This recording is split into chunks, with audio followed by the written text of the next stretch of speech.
नमस्कार, स्वागत है आप सभी का मेरे YouTube channel maths with Dharmesh पे। एनटीपीसी टारगेट बैच चल रहा है मैथ्स का, जिसमें 2 क्लासेस हो चुकी है मेंसुरेशन की, जिसमें हमने पढ़ा है ट्रायंगल। दोनों जो क्लासेस हुई हैं वो अब तक स्केलिन ट्रायंगल की हुई हैं। उसके कुछ सवाल और बाकी हैं। क्लास आज की ये जो रहेगी, इसको सोचा ने थोड़ा लंबा कर दे ताकि जल्दी जल्दी ख़त्म हो सके। 1-1 घंटे की क्लास होती तो 2 क्लास में ट्रायंगल ख़त्म हो जाता, उसके बाद कोऑर्डिनेटर शुरू हो जाता। लेकिन क्योंकि क्लासेस आधे आधे घंटे की हैं तो हो सकता है 3 या 4 क्लासेस लग जाए ट्रायंगल ख़त्म करने में। आराम से पढ़ेंगे, कोई जल्दबाजी नहीं है। अभी तो जुलाई सितंबर में काफ़ी टाइम है, कोर्स आराम से कंप्लीट कर देंगे। जो वीडियोस मैंने एसएससी के लिए डाले हुए हैं, जैसे परसेंटेज है, प्रॉफिट एंड लॉस है, ये सब सारे वीडियो आप लोग देख सकते हैं। वो सब एकदम अच्छे से आरपीएफ, एनटीपीसी और आरपीएफ एसआई दोनों के लिए महत्वपूर्ण है, वो आप देख सकते हैं तब तक के लिए, जब तक एडवांस चल रही है। जिसको ज़्यादा जल्दी है पढ़ने के लिए, वो उन बच्चों के लिए है कि वो लोग भी एवरेज, रेशियो एंड प्रोपोर्शन जो भी मैंने जितना पढ़ा है वो लोग देख सकते हैं, कोई दिक्कत नहीं है उसमें। पहला क्वेश्चन आज की क्लास का, किसी त्रिभुज की 3 भुजाएं 10, 12 और 14 हैं। उस त्रिभुज के अंतःवृत्त का क्षेत्रफल ज्ञात कीजिए। अंतःवृत्त का क्षेत्रफल यहाँ बात हो रही है ज्ञात करने की। मैंने आपको कुछ फॉर्मूले लिखवाए थे, अंतःवृत्त की त्रिज्या का फॉर्मूला और बाह्यवृत्त की त्रिज्या का फॉर्मूला, है ना। दोनों मैंने फॉर्मूले आपको लिखवाए थे, आपको याद होंगे अच्छे से। अंतःवृत्त की त्रिज्या का फॉर्मूला जो मैंने लिखवाया था, त्रिभुज का क्षेत्रफल बटे अर्ध परिमाप, और बाह्यवृत्त की त्रिज्या का जो फॉर्मूला लिखवाया था, ABC बटे 4 गुणे त्रिभुज का क्षेत्रफल। ये 2 फॉर्मूले मैंने लिखवाए थे, उन्हीं का यहाँ पे यूज है, उन्हीं से हम सवाल यहाँ पे करेंगे। देखिए 3 भुजाएं हैं 10, 12, 14 मीटर।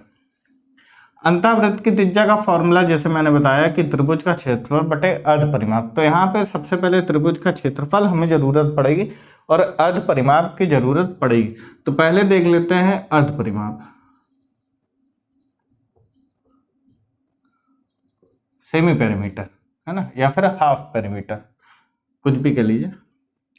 तो अर्ध परिमाप हमें पता था, परिमाप का आधा, तो वो क्या कहलाता है, अर्ध परिमाप कहलाता है।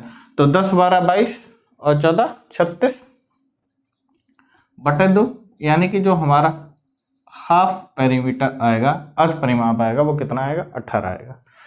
अब त्रिभुज का क्षेत्रफल, क्योंकि तीनों भुजाएं क्या हैं, अलग अलग हैं, तो यहाँ पे भी हीरोन्स फॉर्मूला हम लगाएंगे, क्या, S minus A, S minus B और S माइनस C।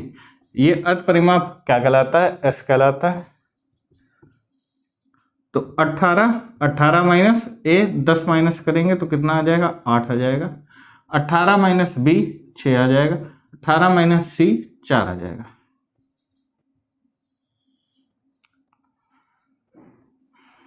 इसको 6 3 18 लिख लीजिए, 8 गुणे 6 और 4, 2 तो बाहर ही आ जाएगा। इसको भी लिख लीजिए या चाहें तो 4 गुणे 2, 8 को, ठीक। तो देखिए 1 6 बाहर आ जाएगा, ठीक है, 1 4 बाहर आ जाएगा, समझ में आ गया। अब इसमें 3 दूना 6 बचा, ये नहीं बाहर आएगा, 3 दूना 6, तो ये 24√6 क्या हो जाएगा, हमारा त्रिभुज का क्षेत्रफल हो जाएगा। यहाँ तक के नोट करिए, पहले साइड हो जाता है, इतना नोट करिए। त्रिभुज का क्षेत्रफल 24√6।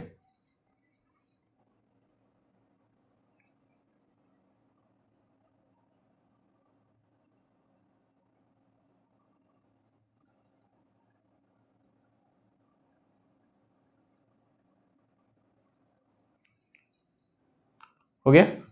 अब देखिए बोर्ड यहाँ तक है, ज़्यादा उधर से लिख देते हैं, इधर से लिखना चाहिए, है ना, कोई दिक्कत नहीं है। अब फॉर्मूला हम लगाएंगे अंतःवृत्त की त्रिज्या, यानी कि स्मॉल r।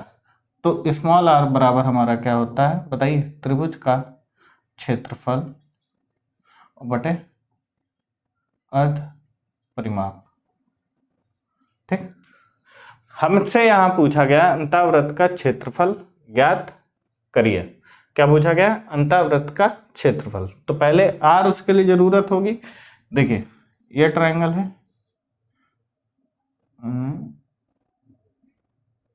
ऐसे लगभग अंतःवृत्त का क्षेत्रफल बनेगा ना, ये आर होगी, समझ में आ रहा है।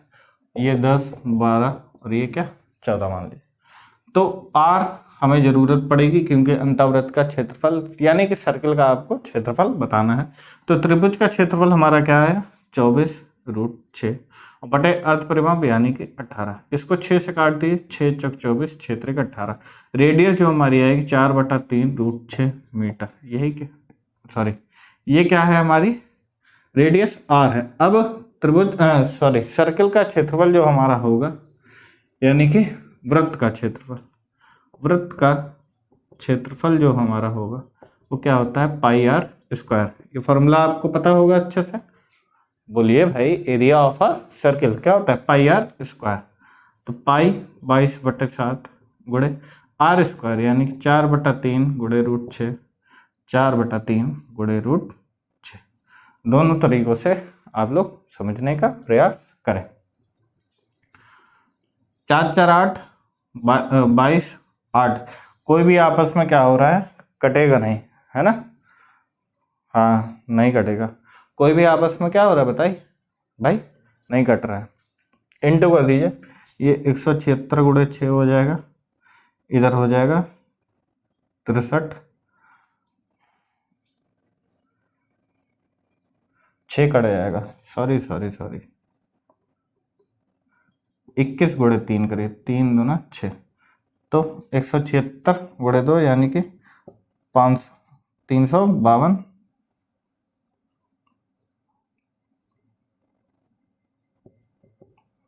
बटे 21 कटेगा, बताइए भाई। अब नहीं कटेगा मेरे ख्याल से। 21 से कम 21, 14 नहीं कटेगा। यही नोट कर लीजिए आंसर।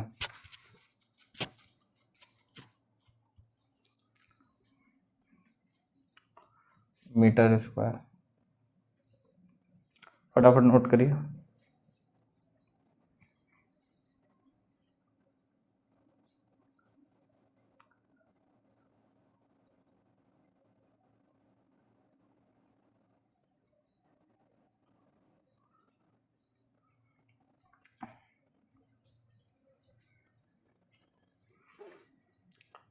या फिर इसको ये भी आप लिख सकते हैं। देखिए मैं आपको बताऊं, अगर यहाँ पे पाई ना रखें हम, अगर पाई में आंसर दे रहा हो, केवल एक बात देख लीजिए, अगर पाई में आंसर दे रहा हो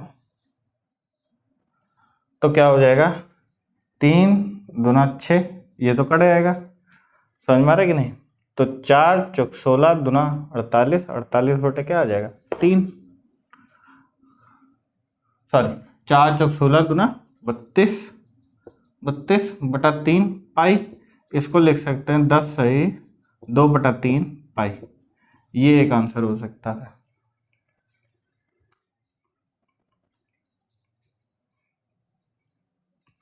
अगर 352/21 आपको ना मिले तो आप लिख दीजिए 10 सही 2/3 पाई। ये भी एक आंसर हो सकता है ऑप्शन में आपको मिले, वरना आंसर क्या है दोनों सही है। नोट करिए फटाफट।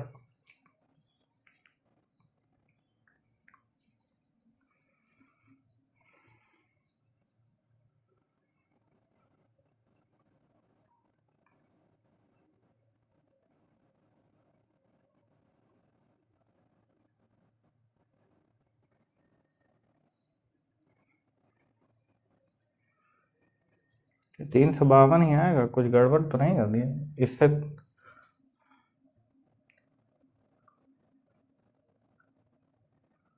बत्तीस गुणे 22, 22 दूना 44, 3 66, 66, 70, 704 आ रहा है। था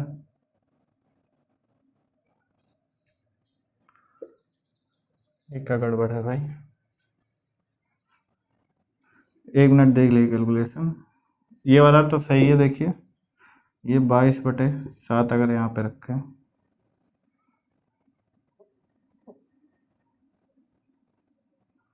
4√6, 4√6।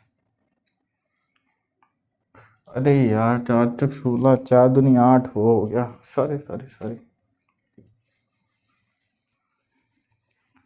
देखिए क्या गलती हुई है स्पीड में करने पे। 4×16 उसको मैंने क्या कर दिया, 4×2 8 कर दिया, बस यही गलती हुई है। फिर से लिख देते हैं। देखिए 22/7 गुणे 4 16 और गुणे √6, √6 क्या हो जाएगा बच्चों, 6 हो जाएगा, और बटे 3 गुणे 3। तो 1 3 से हमने क्या किया था, 6 को काट दिया था, तो वहाँ पे क्या हो गया था, 2 हो गया था। समझ में आए? कहाँ तक बोर्ड है भाई? बहुत जगह है, बहुत जगह है। अब देखिए क्या आ जाएगा, तो 22 गुणे 16 और गुणे 2 बटे 7×3=21, ये हो जाएगा। ये हो जाएगा 44 गुणे 16 बटे 21, 16×4 64, 6 70, 704 बटे, ये हो जाएगा answer meter square. 704/21 answer. Note करिए फटाफट। चलिए बढ़ते हैं अगले सवाल की तरफ, जो कि आपके सामने ये रहा। देखिए सवाल को, देखिए अगला क्वेश्चन। किसी त्रिभुजनुमा क्षेत्र की भुजाएं 26, 28, 30 हैं। प्रत्येक शीर्ष पर 7 मीटर लंबी रस्सी द्वारा गायों को बांधा गया। गायों द्वारा बिना चरा हुआ भाग का क्षेत्रफल ज्ञात करिए। बहुत ही इजी और बहुत ही टफ दोनों। देखिए बहुत प्यार से समझाएंगे। ये कोई एक ट्रायंगल होगा, ठीक है, या फिर ऐसे ना बना के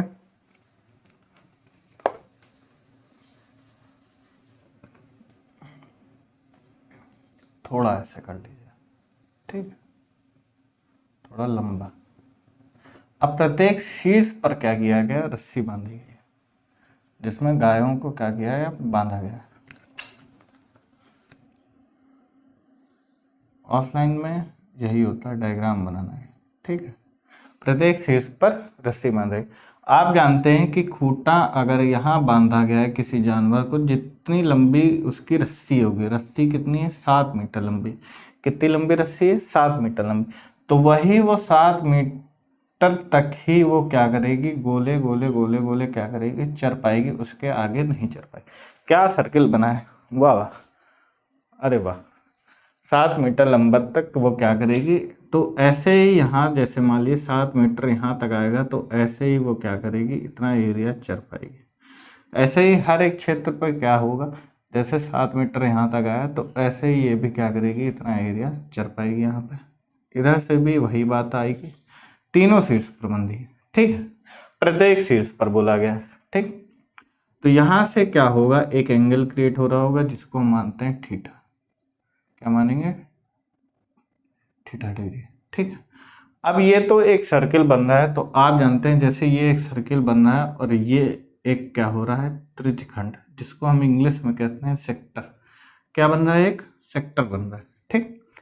दूसरा चीज आप ये बताइए कि कोई भी चीज, जैसे ये मान लीजिए इस पूरा 7 है, ठीक, और इसमें एक ये टुकड़ा एक काट दिया गया, ठीक, तो आप कहेंगे सर ये टुकड़ा 1/7 काटा गया।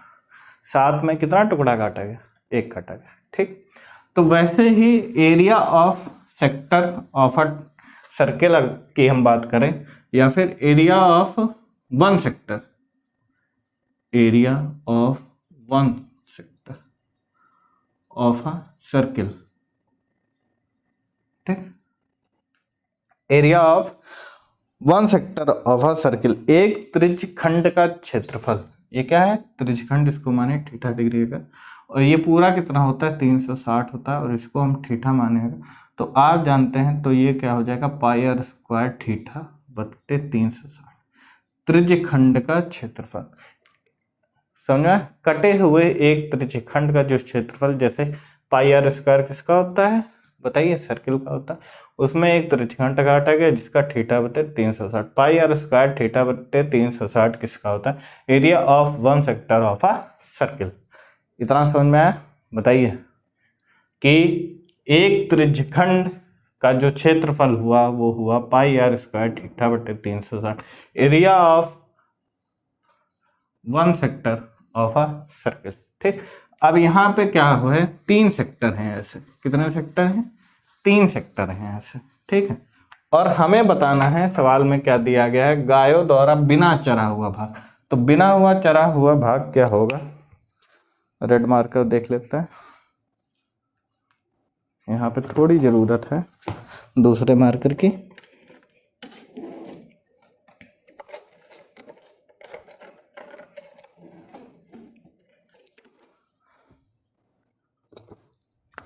ये देखिए, ये जो होगा यही बिना हुआ क्षेत्र होगा। समझ में आ रहा है कि नहीं? यही क्या होगा हमारा बिना चरा हुआ क्षेत्र होगा। समझ में आ गया सभी बच्चों? तो इसका क्षेत्रफल हमें बताना है, और इसका क्षेत्रफल आपको पता है कैसे आएगा। देखिए, बिना चरे हुए भाग का क्षेत्रफल बराबर हो जाएगा त्रिभुज का क्षेत्रफल, पूरे त्रिभुज का क्षेत्रफल, माइनस हो जाएगा 3 त्रिज्यखंडों का क्षेत्रफल, त्रिज्यखंडों का क्षेत्रफल। समझ में? पूरे ट्राइंगल में इन 3 त्रिज्यखंडों को हम माइनस कर देंगे तो क्या हो जाएगा, हमारा एरिया निकल के आएगा। त्रिभुज का क्षेत्रफल माइनस त्रिज्यखंडों का क्षेत्रफल। अब त्रिभुज का क्षेत्रफल आप लोग जान सकते हैं कि ये कैसा है, तो स्केलिन ट्राइंगल है। तो स्केलिन ट्राइंगल के लिए सबसे पहले एस चाहिए हमें। एस कैसे आएगा? 26 + 28 और प्लस 30 बटे क्या हो जाएगा 2। समझ में आएगा? बताइए। ये हो जाएगा 84/2 यानी कि 42। एस हमारा आ जाएगा 42। तो एरिया जो आएगा त्रिभुज का क्षेत्रफल जो निकल के आएगा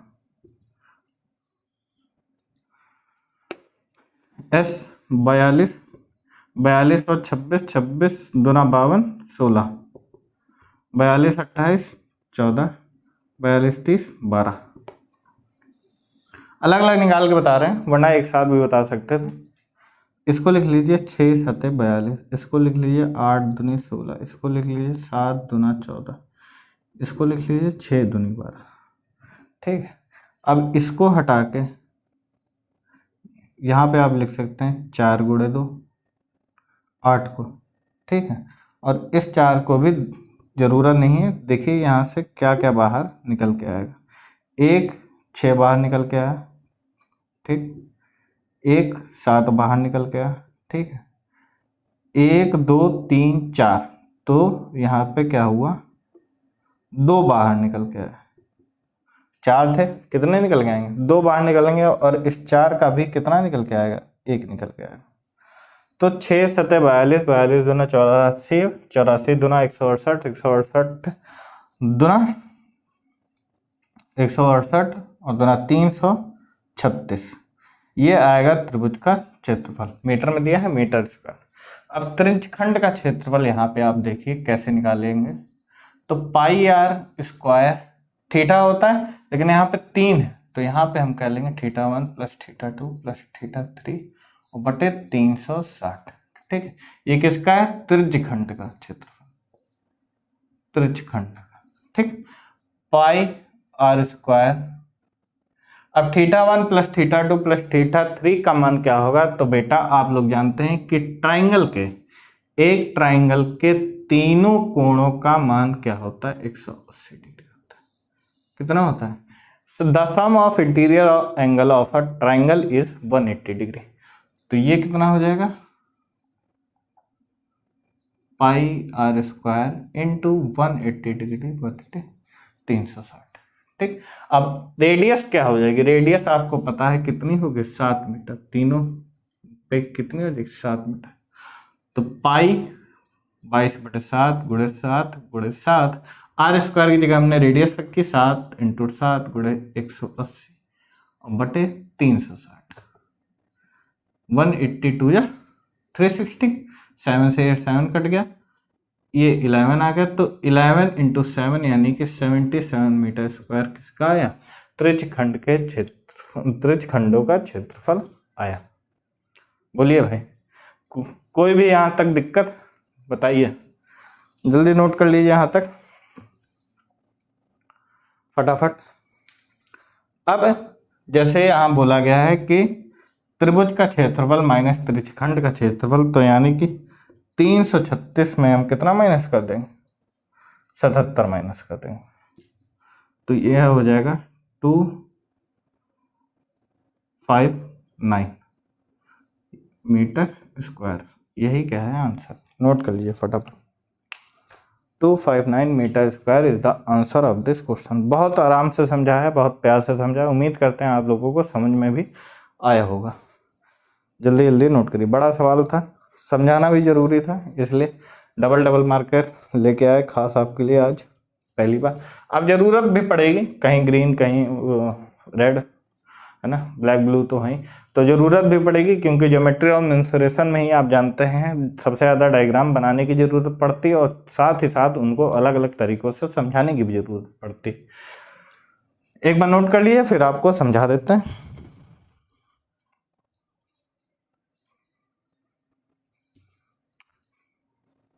देखिए, किसी त्रिभुजनुमा क्षेत्र की भुजाएं दी हुई थी 26, 28 और 30 मीटर। प्रत्येक शीर्ष पर 7 मीटर लंबी रस्सी द्वारा गायों को बांधा गया। गायों द्वारा बिना चरा हुआ भाग का क्षेत्रफल ज्ञात करें, हमसे बोला गया था। बिना चरे हुए क्षेत्रफल का मतलब था पूरे ट्रायंगल में इन 3 त्रिज्यखंड को हटा दें, तो यही पूरा क्या था? बिना चरा हुआ क्षेत्रफल था। तो बिना चरे हुए क्षेत्रफल हमको पता है, त्रिभुज का क्षेत्रफल निकालेंगे, त्रिज्यखंड का क्षेत्रफल निकालेंगे, आंसर आ जाएगा। इसके लिए त्रिभुज का क्षेत्रफल हमने निकाला, जो कि हमें क्या दिया था? एक स्केलिन ट्रायंगल दिया हुआ था, तो एस हमने पहले निकाला, 42 आया। त्रिभुज का क्षेत्रफल जो आया वो 336 मीटर स्क्वायर आया। अब त्रिज्यखंड का क्षेत्रफल हमने निकाला, तो हमने अभी इसके पहले समझाया आपको कि त्रिज्यखंड का क्षेत्रफल कैसे होता है, पाई आर स्क्वायर, जितना सेक्टर काटा गया है उतना थीटा और बटे 360, तो 3 यहाँ पे काटे गए थे, तो θ1, θ2 और θ3। क्योंकि ट्राइंगल के इंटीरियर एंगल का सम कितना होता है? 180 डिग्री होता है, तो θ1, θ2 और θ3 का मान हमेशा क्या होगा? 180 डिग्री ही होगा। तो पाई आर स्क्वायर इंटू 180/360, पाई का मान 22/7 रखा। रेडियस आपको पता है कि प्रत्येक शीर्ष पर 7 मीटर लंबी रस्सी बांधी गई थी, तो आपको पता ही है क्या हो जाएगी? रेडियस हो जाएगी आर, जिसका मान क्या है? 77 मीटर स्क्वायर। तो 336 माइनस 77, तो क्या आंसर आया हमारा? 259 मीटर। इस सवाल का आंसर नोट करिए फटाफट। बढ़ेंगे अपने अगले सवाल की तरफ। देखिए अगला सवाल, देखिए, किसी त्रिभुज के अंतःवृत्त की त्रिज्या हमें दी हुई है 2 सेंटीमीटर। यदि त्रिभुज का क्षेत्रफल 6 सेंटीमीटर स्क्वायर है, तो इसका परिमाप क्या होगा? बहुत ही सरल और अच्छा सवाल है। आपको पता है अंतःवृत्त की त्रिज्या यानी कि स्मॉल आर का जो फॉर्मूला होता है वो होता है त्रिभुज का क्षेत्रफल और बटे अर्ध परिमाप।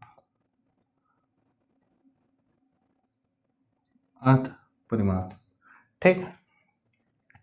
अब इस बार आपको क्या दिया हुआ है? रेडियस दी हुई है, यानी कि 2 सेंटीमीटर रेडियस में दी है। त्रिभुज का क्षेत्रफल दिया है 6 सेंटीमीटर स्क्वायर, बटे आपको अर्ध परिमाप यहाँ से ज्ञात हो जाएगा। तो अर्ध परिमाप हमारा कितना आ जाएगा? 2 3 6, यानी कि अर्ध परिमाप हमारा आ जाएगा 3 सेंटीमीटर। कितना आ जाएगा? 3 सेंटीमीटर। और हमसे पूछा गया है इसका परिमाप क्या होगा। तो आप जानते हैं कि परिमाप जो होता है वो अर्ध परिमाप का 2 गुना होता है, यानी कि 6 सेंटीमीटर इसका क्या हो जाएगा? परिमाप हो जाएगा। नोट कर लीजिए, यही है इस सवाल का आंसर। थोड़ा छोटा है इस बार सवाल। दिमाग में चीज़ें बैठ रही हैं कि नहीं बैठ रही हैं भाई, बताइए जल्दी जल्दी। ऐसा तो नहीं हो रहा है कि दिमाग में चीज़ें आप लोगों के बैठ ही नहीं रही हों और हम लगे पड़े हैं आपको पढ़ाने में, है? समझ में तो आ रहा है कि नहीं? कमेंट सेक्शन में आप लोग बताते क्यों नहीं हैं भाई? कमेंट सेक्शन में भर भर के कमेंट किया करिए, समझ में? अच्छे कमेंट किया करिए, बुरे कमेंट ना करें प्लीज़। आप सबको पता है डीमोटिवेशन से तो सबको डर लगता है। कहने की बातें होती हैं कि हर आदमी स्ट्रांग है, लेकिन हर आदमी स्ट्रांग बन जाता है धीरे धीरे इन्हीं सब चीज़ों को देखते हुए। लेकिन मेहनत करते रहना है ना? आप लोगों को समझ में आ रहा होगा, ये मेरी गारंटी है। समझ में आ रहा? बताइए कमेंट सेक्शन में आप लोग ज़रूर बताइए, और वीडियो को ज़्यादा से ज़्यादा एनटीपीसी जो भी तैयारी कर रहे हैं उन तक शेयर करिए, और भी प्रीवियस ईयर के भी क्वेश्चन आप लोगों को दिया करेंगे। अभी तो वैकेंसी आने में भी टाइम है, इसलिए आराम से चलेंगे, आराम से कोर्स को ख़त्म करेंगे। एडवांस ही पढ़ाई जाएगी। अब जैसे मेंसुरेशन है तो मैं चाह रहा था ट्रिग्नोमेट्री पहले ख़त्म हो जाए, लेकिन ट्रिग्नोमेट्री फिर वही है, सही नहीं लगा, तो पहले मेंसुरेशन, उसके बाद ज्योमेट्री, फिर ट्रिग्नोमेट्री स्टार्ट हो जाएगी, उसके बाद अलजेब्रा। ये 4 चैप्टर तो फिनिश कराने ही कराने हैं किसी भी हालत में। ट्रिग्नोमेट्री जब पढ़ाएंगे तो आपको इतना मजा आएगा, इतना मजा आएगा कुछ कहने नहीं। उतना तो मेंसुरेशन ज्योमेट्री में भी नहीं आएगा। ज्योमेट्री में भी बहुत मजा आएगा जब साड़ू भाइयों की लड़ाई करवाऊंगा मैं, समझ में आ रहा? जब सगे भाइयों की लड़ाई होगी तब आपको मज़ा आएगा बहुत ही ज़्यादा। सास ससुर वाली भी फीलिंग उसी में आएगी, ज्योमेट्री में ही आएगी। कैसे? ये सस्पेंस बना के रखिए। यही तो तरीके होते हैं, यही तो मेथड होता है कि उन बच्चों तक भी जो सवाल है, जो उसके करने का तरीका है, जो समझाने का तरीका है, वो पहुँचे उन बच्चों तक की जिनको डायरेक्ट भाषा नहीं समझ में आती। जो बच्चे कमज़ोर रह जाते हैं मैथमेटिक्स में, वो भी समझें। समझ में आ रहा है कि कैसे दो चीज़ें वर्टिकली अपोजिट हैं अगर तो वो इक्वल होती हैं। समझ में आ रहा है? तो सारी चीज़ें आपको बताएंगे, सस्पेंस से नहीं ख़त्म करेंगे, सब आपको पढ़ाएंगे एकदम नए तरीके से, ज़बरदस्त तरीके से। वो ज़माने चले गए कि जब ट्रेन का बताया जाता था, राधा रानी बता दिया, कहीं कुछ बता दिया, कहीं चंगू मंगू बता दिया, कुछ भी था। तो ऐसा नहीं होगा, जो भी मेथड होंगे वो अपने होंगे और ज़बरदस्त मेथड होंगे। समझ में आ रहा है? नोट कर लिए सवाल को, बढ़ते हैं अपने अगले सवाल की तरफ जो कि आपके सामने ये रहा। देखिए सवाल को, देखिए अगला सवाल।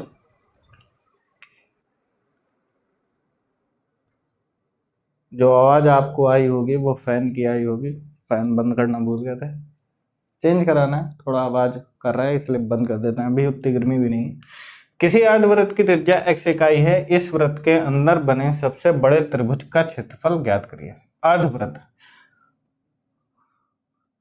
सेमी सर्कल की बात हो रही है या फिर हाफ सर्कल की बात हो रही है? देखिए ये हमारे पास है क्या है? अर्धवृत्त।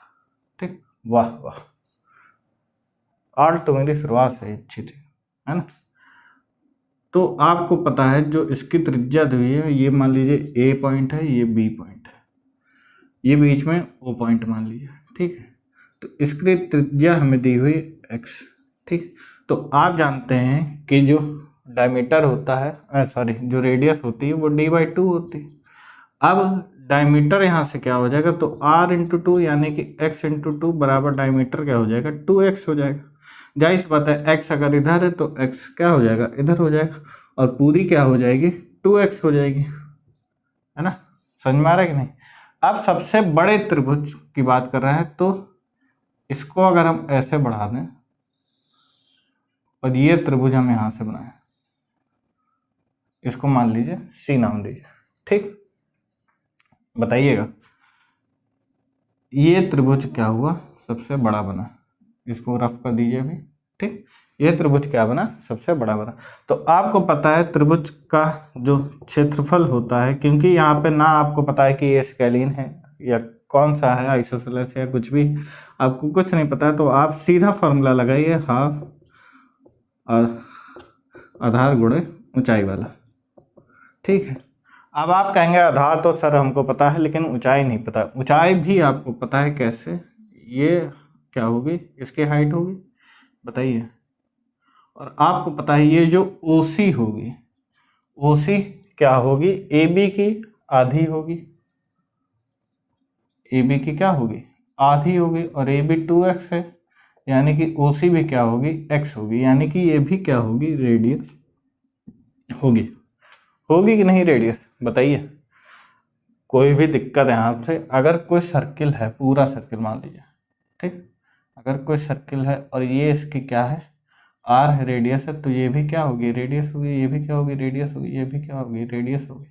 और ये पूरी क्या होती है, डी होती है, ये पूरी क्या होती है, डी होती है, डायमीटर होती है, व्यास होती है, त्रिज्या नहीं होती है ना, व्यास होती है।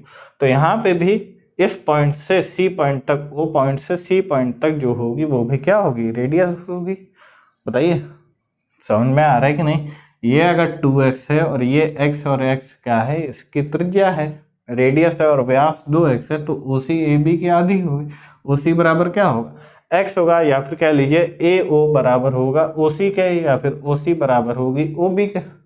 समझ में आ रहा है। तो यहाँ हाफ आधार गुणे ऊंचाई का जो फॉर्मूला हम लगाएंगे, तो हाफ आधार हमारा हो जाएगा 2x, आधार क्योंकि हमेशा क्या लिया जाता है, पूरा लिया जाता है, आधार क्या हो जाएगा 2x हो जाएगा, व्यास हो जाएगा, बताइए।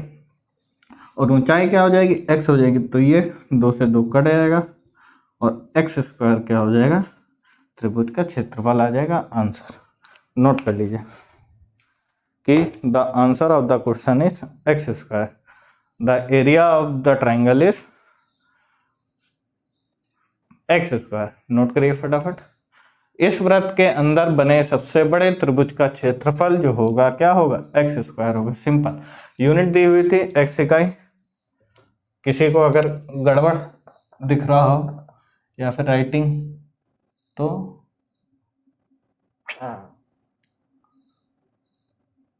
x इकाई क्या दिया था, x इकाई दिया था। नोट कर लीजिए फटाफट। इसके बाद जो शुरू होगा हमारा आइसोसेलेस ट्रायंगल शुरू होगा। क्या शुरू होगा, आइसोसेलेस ट्रायंगल।